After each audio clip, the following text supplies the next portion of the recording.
Xitoylar haqiqatdan ham qurbaqalarni mazza qilib yeyishadi.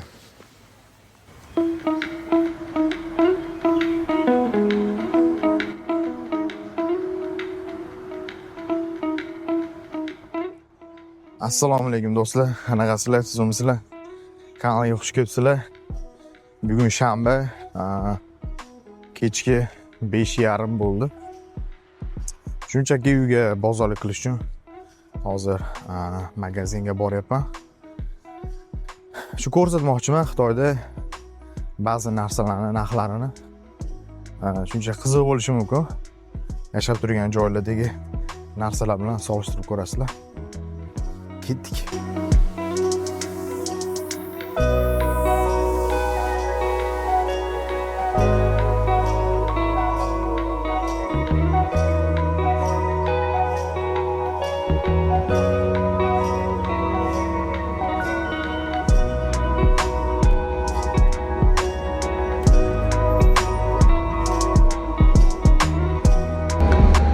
Avtobus ichi juda ham sovuq.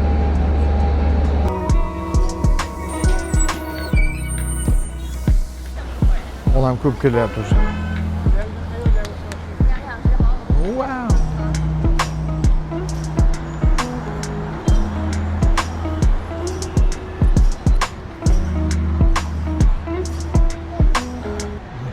Yozgi kunida kim ko'chaga chiqsa keladi. Kechga yaqin hamma ko'chaga chiqadi. Ko'ramiz odam qanaqa.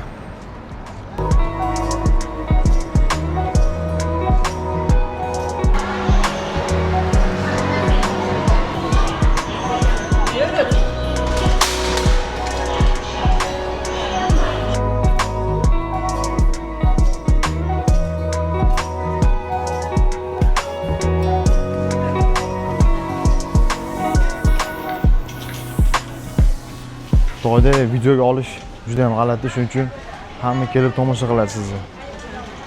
这喜欢的这个有活动的，再看看。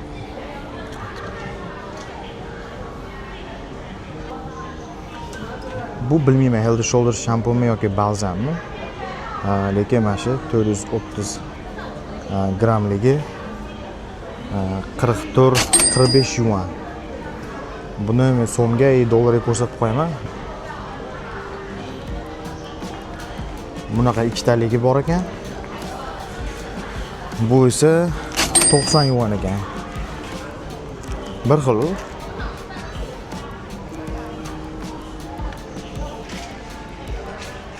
Hop, sovunlar o'rtoqlar men o'zim yoqadigani, Sevgird yoqadi. Oxirgi paytlarda shu anorligi hidi shunaqa zo'r bo'lyapti. Xullas, buni narxi 990, 10 yuan.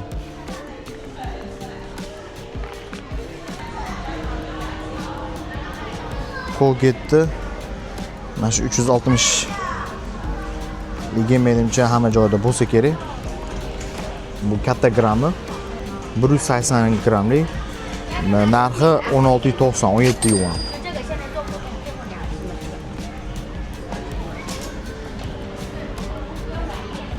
Endi ana ko'rsatmoqchiman.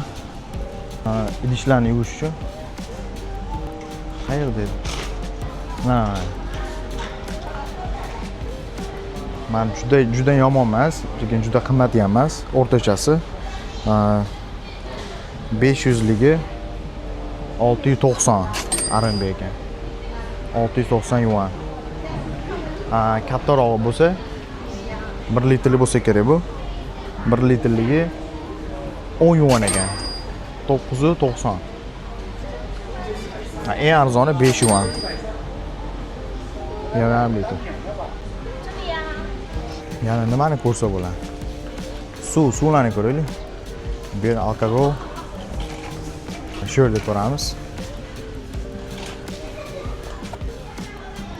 Coca-Cola'ni ko'raylik. Bu Coca-Cola 2 litrligi 750 yuan. Pepsi 2 litrligi ham 720 yuan ekan. Suv ko'ramiz, suv.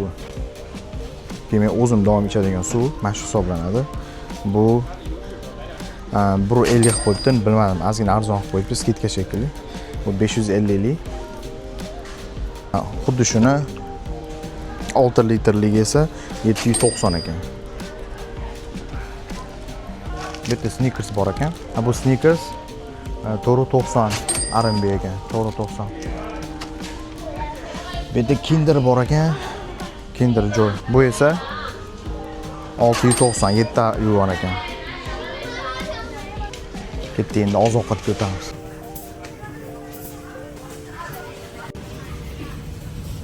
Tuxumlar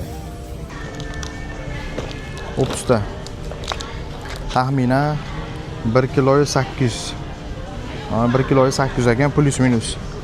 Bu esa 19.90, salkam 20 yuan. Komment yozinglar, arzonmi, qimmatmi bu?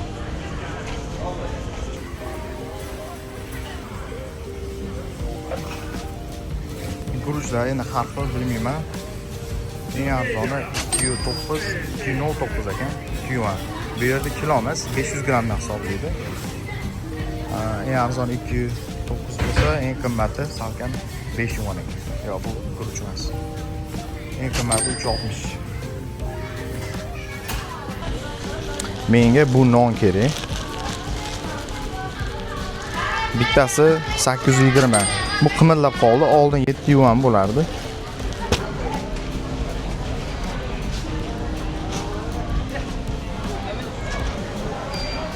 Endi meva sabzavotlarni ko'ramiz. Birinchi bu tarvuz hozir tugab boryapti. Tarvuzni mashaqa u katta ekan bu. Uni 500 grammi 3 yuan ekan. 500 gram. Taxminan bu 8 kilo keladi. Bu yerda qovun. Lekin qovunlar unaqa shirin emas. Tarvuz ham unchalik shirin bo'lmaydi. Lekin qovunning umuman mazasi yo'q. Xullas buni yarimta qilib qo'yibdi. 22.64. 1 kiloyu 620 gram. Unda hozir 500 grammi 7 yuanlar ekan. Kartoshka o'rtoqlar, kartoshka 1.78, 500 grammi. Bilmadim, arzonmi, qimmatmi.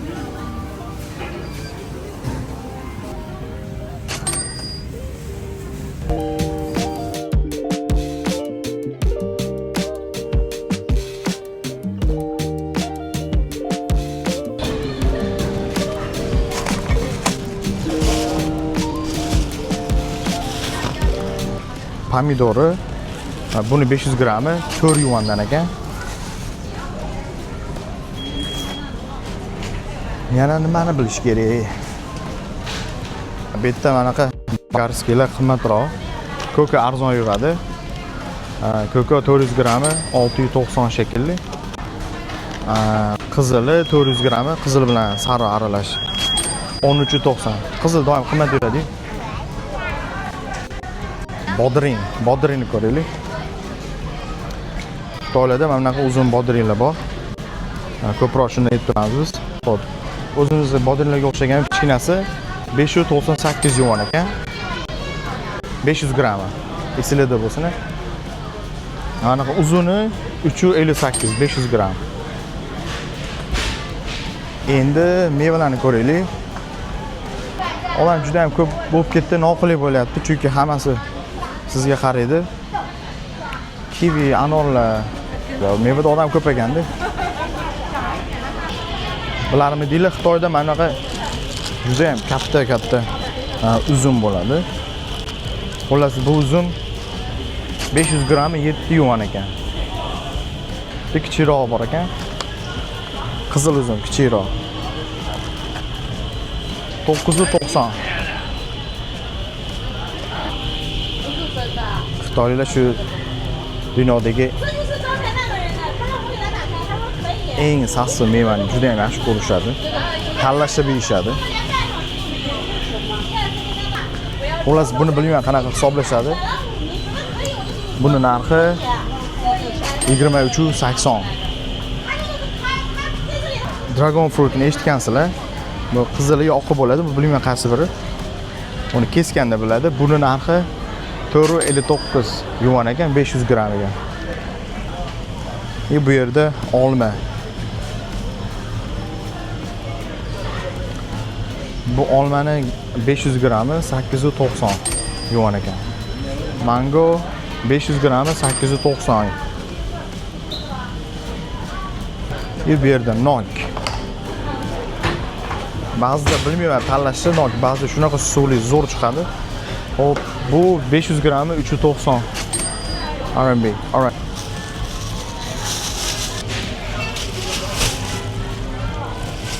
Xitoyda asosan yoshlari madaniyatliroq o'chirib turadi, lekin yosh katta insonlar umuman shunaqa boradi.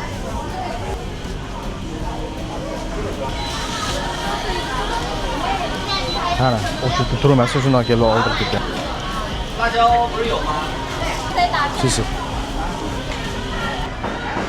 Endichi roltonlarni tekshiraylik. Mana bu yerda Indoneziyani haloli bor. 5 taligi 85 grammdan 70 gram shekilli. Xullas 5 ta ichida bu narxi 10.90 yuan ekan. Mana shu halol ekan. O'zim doim yeb turadiganim bor. Bu Koreyani roltoni. Mana shu bitta idishi 750 yuan ekan. Bunaqa roltonlar Xitoylarning o'zi, bular ichida deyarli go'shtlar bo'ladi. Bulardan shuning uchun ham yemaganman. Bular narxi 680 yuan ekan, 680. Koreyskiy kimchi. Koreyada ishlaganlar ko'proq bilishadi. Buni narxi 6 yuan ekan, 6 yuan. $1 ga yaqinroq. Shu bitta pachkasi 2880 yuan ekan. Bu yerda arzonroq ekan. Odatda 30-32 yuan bo'ladi. Oreo'ni ichida ikkita bo'ladi. Buni narxi 11.80. 11.80 RMB ekan. Bunaqa pechenyelar 150 gram ekan. Bunisi 14.30 yuan. 14.30. Tuz. Mana tuzi bunisi 737 gram.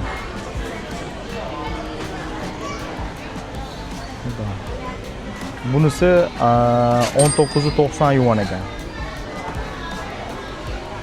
350 grammi 250 yuan. Mana shakari 400 gramligi bor ekan. Bu 850 yuan. 850. Bitta novot bor ekan. 400 gramligi. Bu 1580 yuan. Bu yerda pista yog'i deydimi? Pista yog'i 180 gram yoki bular anji deydi. 900 gram bo'lsa kerak bu. Bu 36.90.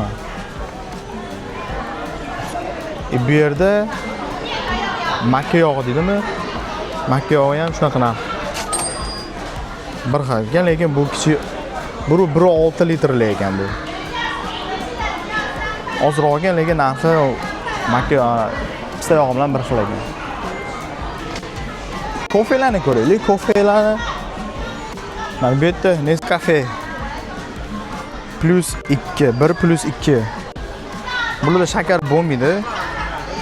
Shakar bo'lmaydi Xitoydagi kofelarda 14.50 yuan ekan mana shu. Ichida 15 ta bo'lsa kerak menimcha. Bu Nescafe oddiy kofesi 90 gramli. Puli 35 yuan ekan, 35. Bu asal bor ekan bu yerda. Bilmayman. Anam tushuntirsa bo'ladi. Bu asal 500 gramli. 500 gramligi narxi 850 ekan. Juda arzon. Hozir skidka bo'lyapti ekan. Skidkadan oldin 29.90 yuan bo'lgan ekan. Voy bu 21 yuan arzonlashtirdi. Bilmadim nima uchun. Sir bu yerda 300 gramlik ekan. Mana 300 grammi tayyor bo'lingan. Bu 2690 yuan ekan, 2690 yuan. Bitta butter 200 gramm 3890 yuan ekan.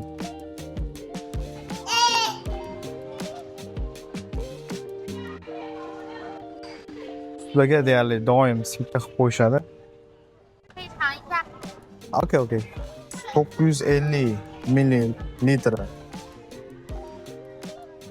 Ba'zida yogurt bo'lib qoladi bu. Buni narxi 790 yuan ekan, 790. Keling shu kichkina soqit olaylik. Men xuddi shuni anorligini juda yaxshi ko'raman. Xullas, bu 300 millilitrligi bu 590 yuan ekan, 590. Va 1.6 litrligi bo'lsa 2690 ekan. Lekin bunaqa apelsinli soklar xitoylarga yoqmaydi. Hozir baliqlarni ko'ramiz. Baliqlarni shu yerda akvariumdan tanlaysiz.